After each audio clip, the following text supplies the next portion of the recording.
ለሞቴ አፈር ስሆንልህ እንዳትደብቀኝ እባክህን። እውነቱን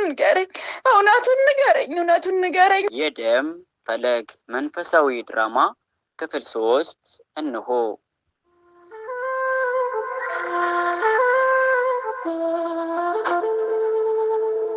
አቶ ደበበ ከጠንቋይ ቤት ሲወጣ ያለ ወትሮው ነጠላውን ከትከሻው አውርዶ በእጁ ይዞ ከሰካሮች ሻል ባለ ከአእምሮ ህሙማን መለስ ባለ መልኩ በደመ ነፍስ ወይኔ በገዛ እጄ ልጄን ላጣት ነው እያለ በውስጡ እየተብሰለሰለ እየተወላገደ ወደ ቤቱ ይመለሳል። ሰርካለም በበኩሏ አንዲት ጥቁር ዶሮ ይዛ ወደ ቤት እየሮጠች ተመለሰች። መካከለኛዋ ልጅ ዓለም መንገድ ለመንገድ ከሰገደችው በተጨማሪ ከቅድስት ቤተ ክርስቲያኗ ቅጥር ግቢ ከአቅሟ በላይ በመስገዷ እጅግ በደከመ ድምፅ እመቤቴ ሆይ ምን ነው አደራ ሰጥቼሽ እህቴ፣ ምን ነው ባንቺ እጅ ሆና እንዴትስ እንቅፋት ያገኛታል? ምን ነው እናቴ እያለች ወዲያው ራሷን ስታ ከቤተ ክርስቲያን በር ላይ ወደቀች። ሰዓቱ ከቀን መለስ በመሆኑ ከቤተ ክርስቲያኑ አንዳችም ሰው አልነበረም።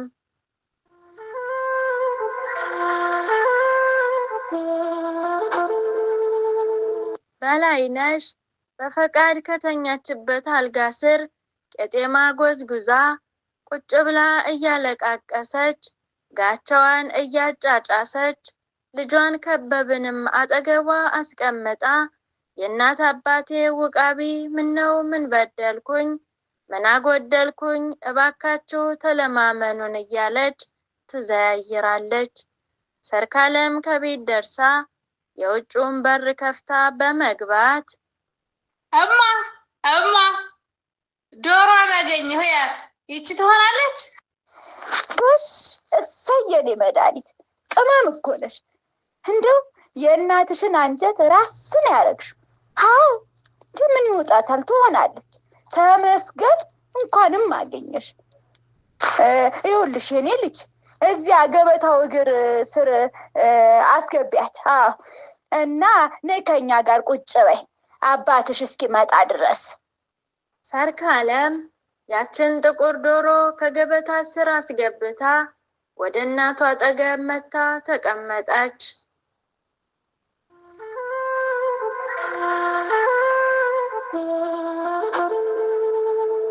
ከደቂቃዎች በኋላ አቶ ደበበም ከቤት ደርሶ ገብቶ ማረፊያ ቦታ ላይ አረፍ አለ። ከአንገቱ ወደ መሬት ጎንበስ ብሎ እንባ በተሞሉ አይኖቹ ሰረቅ እያደረገ አልጋ ላይ የተዘረረች ልጁን እያየ ከስንት ዓመት ስደት በኋላ ቤት አለኝ፣ አባት እናት አለኝ፣ ቤተሰብ አለኝ ብላ መታ ከሙታን በላይ ከቆሙትም በታች ሆና ልትቀር ነው ልጄ። ወይኔ ደበበ ከርታተዋል ልጄን ቆንጆ አድርጌ ተቀበልኋት እያለ ድምፁን ቀንስ አድርጎ ወይዘሮ በላይነሽን በበኩሏ የምትዘያይረውን ተወት አድርጋ እንባዋን ጠረግረግ አድርጋ አቋርጣ ደበበ ና እስኪ ወደዚህ ጠጋ በል፣ እዚህ በርጩማው ላይ ቁጭ በል። እኔ የምለው ምን በጀህ እንደው ከሄድክበት? ምን አሉ ወዳጄ? እንዲያው ምን አሉ? እንደው ጥሩ ነገር አሉ? ደበበ የግዱን ተነስቶ ወደ አጠገቧ መጥቶ ተቀመጠ። ምላሽ ግን አልመለሰላትም። በላይነሽ የደበበ ሁናቴ ስላላማራት የኔ ልጅ ሰርካለም ውሃ ሳያልቅ አይቀርም ከእንስራው። እስኪ ሂጂና ጭነሽ ነይ። ከበብ ደግሞ ተነሺ። ምንድነው ቅድም ጀምሮ መቀመጥ? እንደው መቼም እናንተ እያላችሁ እኔ አልሰራ ደርሳችሁልኛል። ምንድነው? አዎ ተነሽና ኩሽና ሂጂና ውሃውን ለብ አድርገሽ እሽት አድርገሽ እንደው ቡካ ቡኪልኝማ። እሰይ የኔ ልጅ። እማዬ ዶሮ እየሰራች በነበረ ሰዓት እኮ ቀድቻለሁ። ሁሉም እቃዎች ውሃ ይዘዋል። እንዴ እማዬ ትናንትና ማታ እኔ እንጀራ ስጋግር በነበረ ሰዓት አብኩተሽ አልነበረ? እኔ እንደው ዘንድሮ እንደው ምን ይሻለኛል? በአመት በዓሉ ምድር ልታቃጥሉኝ ነው አይደለ? ያቃጥላችሁ እንዳልላችሁ ልጆቼ ናችሁ። ምን አረጋለሁ? እንደው ምን ይሻላል? ቆይ ትዕዛዝ ስትታዘዙ መልሳችሁ መጠየቅ። ተው አላልኩም ነበር? አልተናገርኩም ወይ? አንድ ነገር በስህተት እንኳን እሺ ብሎ መተግበር ያቅትሻል እንዴ? ምን ታደርጉ? ዱላ ቀረላችሁ፣ ግርፊያው ቀራ፣ ቅጣቱ ቀረ። ቆይ እኔ ነኝ የማውቀው። ቆይማ ሰርካለም በተሰበረ መንፈስ ተነስታ የውሃ መቅጃ ዕቃዎችን ሰብስባ ከቤት ወጣች። ከበብም ከመቀመጫዋ ተነስታ ማብኪያ ሳፋ ይዛ ወደ ኩሽና ገባች።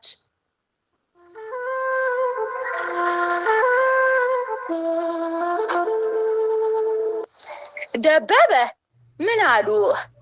ሼክ አብደላን አግኝተሃቸው የደረሰብንን ችግር አወጋሃቸው እንዴ?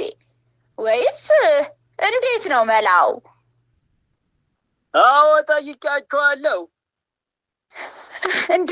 እንደው በሞቴ ምን አሉ? ምንድን ነው ያሉ ደበበ?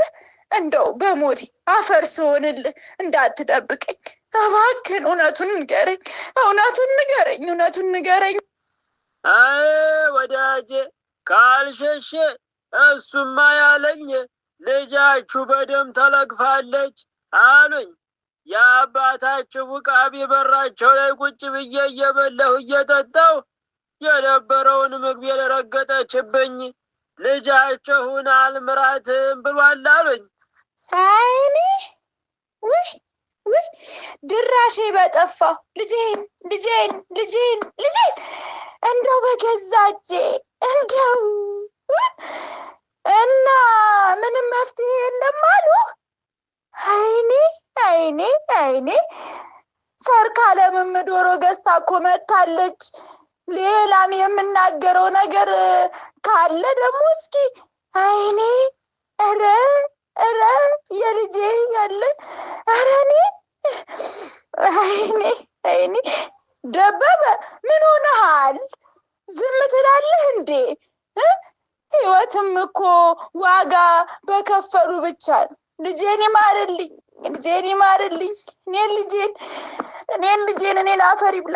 እኔን አፈር ይብላኝ። አዎ አፈሩ እኔን ይብላኝ። የኔ ልጅ እንደው በገዛ እጄ ገብቼበት መላ የለም አሉ። አይኔ ያለች እየጮኸች ከመቀመጫዋ ተነስታ ፈቃድን ከተኛችበት ቀና አድርጋ አቅፋ ስትጮህ፣ ኧረ እባክሽ አንቺ ሰው ሲቆይ ተረጋጊ። እሱማ አንድ መፍትሄ ነግረውኛል። እንዲያው እንዴት እንደሚደረግ አላውቅም እንጂ። ኧረ እኔስ ምን ይሻለኛል? እኔ ምን አባቴ ውስጥ ልግባ? ታዲያ ምንድነው መፍትሄው? ወዳጅ ምንድነው የሚሻለው? አይ እንዲያው ግራ የገባ ነገር። እነሱማ ያሉት ነፍስን በነፍስ አሉ። ልጅቷ 3 ቀን ድረስ በህይወት ትቆያለች። ከዚያ በላይ እህል ውሃ የላትም። ነገር ግን በዚህ በ3 ቀን ውስጥ ሰው ሳይሰማ ጥቁር ፍየል ጥላችሁ በበሩ ላይ እናንተ ሳትመላለሱ አሉ። ወይንም ሌላ መውጫ ተጠቀሙ። ከውጭ ሰው ቢገባበት የልጃችሁ እህል ውሃ ወደዛኛው ሰውዬ ይዞራል ነው ያሉኝ አላትና ሁለቱም ተፋጠጡ። በቤት ውስጥ ሰው የሌለበት እስኪመስል ድረስ በፍርሃት እየተያዩ ጸጥ እርጭ ዝም አሉ።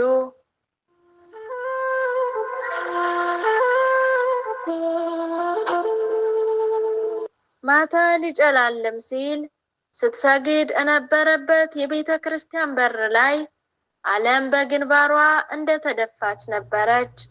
አንዲት መነኩሴት ከመሰየሚያ ቤት ወጥተው ወደ ማደሪያቸው ሲሄዱ ትንሽ እንደተራመዱ ዓለምን ከተደፋችበት ከርቀት ሲመለከቱ ባለመንቀሳቀሷና ድምፅም ባለመኖሩ ፈጠን ፈጠን ብለው ይጠጋሉ።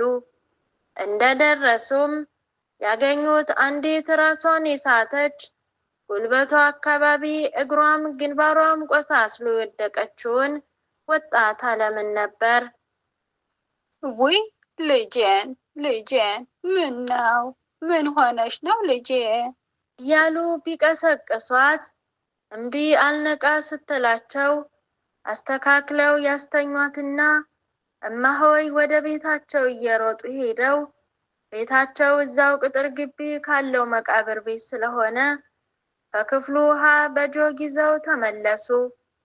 እንደደረሱም እላዋ ላይ እያፈሰሱ እያጠጧትም ፊቷንም ራሷንም ውሃ እየረጩ ቀሰቀሷት።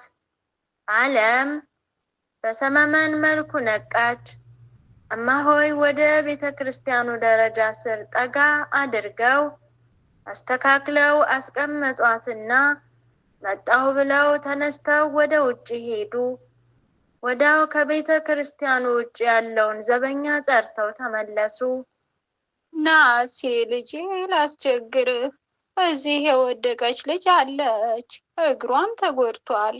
ናንሳና ወደ ቤት ዱርልኝ፣ ብዙ ቆሳስላለች።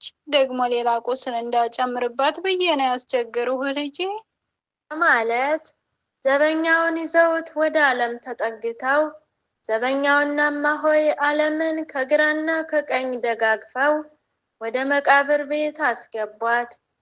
ከገቡ በኋላ ወጣቱን እግዚአብሔር ያክብርልኝ ልጄ አሉ እማሆይ። እርሱም ችግር የለውም ብሎ ወደ ውጭ ተመለሰ።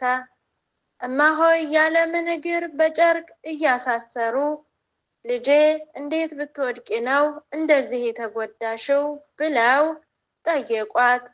ባዘነ ልብ እርሷም እያቃሰተች እያለቀሰችም በተሰባበረ መንፈስ እማሆይ በጣም ከባድ መከራ ደርሶብኛልና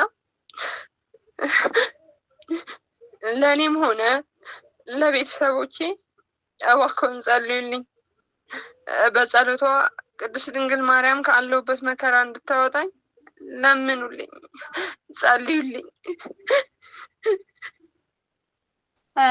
እንዴ አይዞሽ ልጄ፣ እሷ የጭንቅ አማላጇ ታስበን፣ አታልቅሺ። ሁሉም ነገር ለበጎ ነው። ተረጋጊና እግዚአብሔርን በንጹህ ልብ ለምኝው። ሚስጥርሽንም ሁሉ ለድንግል ንገሪያት፣ አታልቅሺ። በያሁን እዚሁ ደሪ፣ ሰዓቱም መሽቷል። እንደዚህ ሆነሽም ወደ ቤት እግርሽ የሚያስመልስሽ አይመስለኝም ልጄ ብለዋት ጥልቅ ሐዘን እየተሰማቸው ዕለቱ ረቡዕ ስለሆነና ጾመኛ ስለነበሩ እራት ለመስራት ዕቃቸውን ያዘገጃጁ ጀመር። እማሆይ ስላደረጉልኝ ነገር ሁሉ አመሰግናለሁ። እግዚአብሔር ዋጋዎትን ይክፈልልኝ። አንድ ነገር ግን ላስቸግረው ትፈልጋለሁ። ቤተ ክርስቲያኑ ስለተዘጋ የጸሎት መጽሐፍ የማገኝ አይመስለኝም እና እስኪ ትርፍ ካለው ታውሱኝ፣ ጸሎት ላድርስበት። እማሆይም እሺ ልጄ ምን ገዶኝ ብለው ተነስተው የጸሎት መጽሐፍ ሲሰጧት አመሰግናለሁ ብላ ስትነሳ መቆም ሲያቅታት አዩ።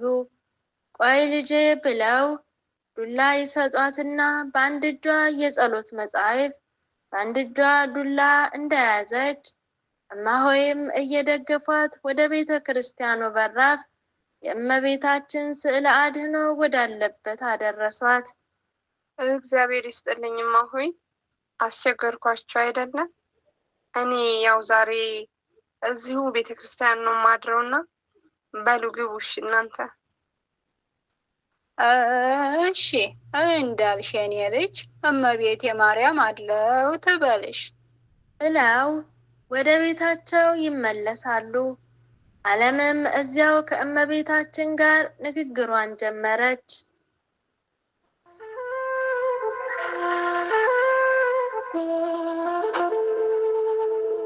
እኛ ሰዎች መሪር በሆነችው በዚች ዓለም ስንኖር ብዙ ችግርና ፈተና ሲያጋጥመንም ሆነ ለተለያዩ ህመምና በሽታ ስንዳረግ እንዲሁም ለአደጋ ስንጋለጥ ስሜታችንን አብዛኛውን ጊዜ የምንገልጸው በእንባ ነው። በተለይም አንድ ሰው የተጣለ መስሎ ሲሰማው በኃጢአቱ ምክንያት ቅጣት እንደመጣበት ሲያስብ ያለቅሳል። ጸጋ እግዚአብሔር እንደተለየው እግዚአብሔርም በጠላቶቹ እጅ አሳልፎ እየሰጠው እንደሆነ ሲያስብ ወደ ለቅሶ የሚያስገቡ መንፈሳዊ ምክንያቶች ሊሆኑ ይችላሉ። በዚህም እጅግ ያዝናል፣ ያለቅሳልም። አንዳንዴ በጸጸትና በንስሐ ውስጥ ሆኖ ያለቅሳል። አንዳንዴ ደግሞ እግዚአብሔርን እየወቀሰ ያለቅሳል። ልበ አምላክ ቅዱስ ዳዊትም በፈተናና በችግሩ ጊዜ ያደረገው ይህንኑ ነው። እንዲህም ብሏል፣ አቤቱ ለምን ርቀህ ቆምህ? በመከራም ጊዜ ለምን ትሰወራለህ? መዝሙረ ዳዊት መዝሙር 10 ከቁጥር 1። አንዳንዴ እግዚአብሔር ሰው እንዲጣል ሳይሆን ለመንፈሳዊ ጥቅም መከራዎችን እንድንቀበል ፈቃዱ ይሆናል። አምላካችን ከልጆቹ አንዱ በዓለም ደስታ ምክንያት መዳኛ እንባዎች ከዓይኑ ደርቀው ሊመለከት ይችላል። በመሆኑም ከዓይኖቹ እንባን ሊያወጣለት ከዚያም በኋላ ዓይነ ልቡናውን ሊያጠራለት ሲፈልግ የሚቀበለውን መከራ ለበጎ ያስብለታል። ሌላው ቀርቶ እግዚአብሔር ከቅዱሳን መከራን አይከለክልም። በመዝሙርም የጻድቃን መከራቸው ብዙ ነው፣ እግዚአብሔር ከሁሉ ያድናቸዋል ተብሎ ተጽፏል። ከዚያም ይህ መከራ ከፍተኛ መንፈሳዊ ውጤት ላይ ሳይደርስ ከዚህ መከራ ያድናቸዋል፣ ያወጣቸዋልም። ስለዚህ መከራና ለቅሶን በሁለት አይነት ሊከፈሉ ይችላሉ። አንደኛው ዓለማዊ ሲሆን ሁለተኛው ደግሞ መንፈሳዊ ነው። የሰው ሀብቱ፣ ዝናው፣ ስልጣኑ የሚጎዳው ዓለማዊ ፈተና ወይም ህመም፣ መከራ መጥቶበት በዓለም ባጣቸው ነገሮች የነበረውን ደስታ እያሰበ በማዘን ሊያለቅስ ይችላል። ነገር ግን ፈተናዎች ከዲያብሎስም ሊሆኑ ይችላሉ። በዚህ ጊዜ ሰው ድክመቱን በመረዳት ረድኤተ እግዚአብሔርን በመጠየቅ ያነባል። ራሱን ከዚህ የውጊያ ኃይል ጋር አነጻጽሮ ደካማ መሆኑን በተረዳ ጊዜ መንፈሳዊ እንባ ይቀርበዋል። እንዳይወድቅ ይፈራልና የጠላቱ ሐሳብ ሊያረክሰው ይችል ይሆናልና ያለቅሳል። ስለ ልቡ ንጽሕና ሐሳብና ስሜት በመጠንቀቅ ያለቅሳል። የእግዚአብሔርንም ጸጋ ከእርሱ ጋር እንዲሆን በእንባ ይጠይቃል። ቅዱስ ጳውሎስ ለዕብራውያን በላከው መልእክት ውስጥ እንዲህ ይላል፣ ከኃጢአት ጋር እየተጋደላችሁ ገና ደምን እስከ ማፍሰስ ድረስ አልተቃወማችሁም። ወደ ዕብራውያን ሰዎች ምዕራፍ 12 ከቁጥር 4። እንግዲህ እንባ ደም እስከ ማፍሰስ የሚያደርገው ተጋድሎ አካል ነው። የተጋደለው ሰውም ወደ አንተ የጮኩትን የለመነኝ ቃል ስማ ይላል። እንዲሁም አትጣለኝ፣ ያላንተ አንዳች ላደርግ አልችልምና እያለ ይማጸናል። መዝሙረ ዳዊት 27 ከቁጥር 2፣ የቅዱስ ዮሐንስ ወንጌል ምዕራፍ 17 ከቁጥር 7። ክርስቲያናዊ ሕይወት በችግርና መከራ የተሞላ መሆኑ ለዚያም መፍትሄ ከአምላካችን እግዚአብሔር ዘንድ በምንሻበት ጊዜ ከልብ የመማጸናችን ድጋፍ እንባ ስለመሆኑ እውነታ በዚህ እንረዳለን። ጸሎታችን ወደ ፈጣሪያችን የሚያደርስልንም በለቅሶ ስንለምነው እንደሆነ እሙን ነው። ይህም ዘወትር ልንተገብረውና የሕይወታችን አንዱ አካል ልናደርገው የሚገባ ነገር ነው። በተለይም አሁን ካለንበት ወቅታዊ የሀገራዊና የቤተ ክርስቲያን ችግር አንጻር እንዳወጣን ከልብ በመነጨ እንባ ወደ እግዚአብሔር ልንጮህ ይገባል። ምክንያቱም ሀገራችንም ከዚያም አልፎ ተርፎ ዓለማችን በጥላቻ የተሞላች መሆኗ፣ በእርስ በርስ ጦርነት መታወካችን፣ ሰላማተን የምንሰቃየው እንዲሁም አብረን መኖር እስኪያቅተን ድረስ መቻቻል የተሳነን ጊዜ ላይ መድረሳችን ሊያስጨንቀን ይገባናልና ጊዜ ሳንሰጥ በንስሐ ወደ አምላካችን በመመለስ ይቅርታና ምሕረትን ልንማጸነው የሚገባው በለቅሶ ጭምር ነው።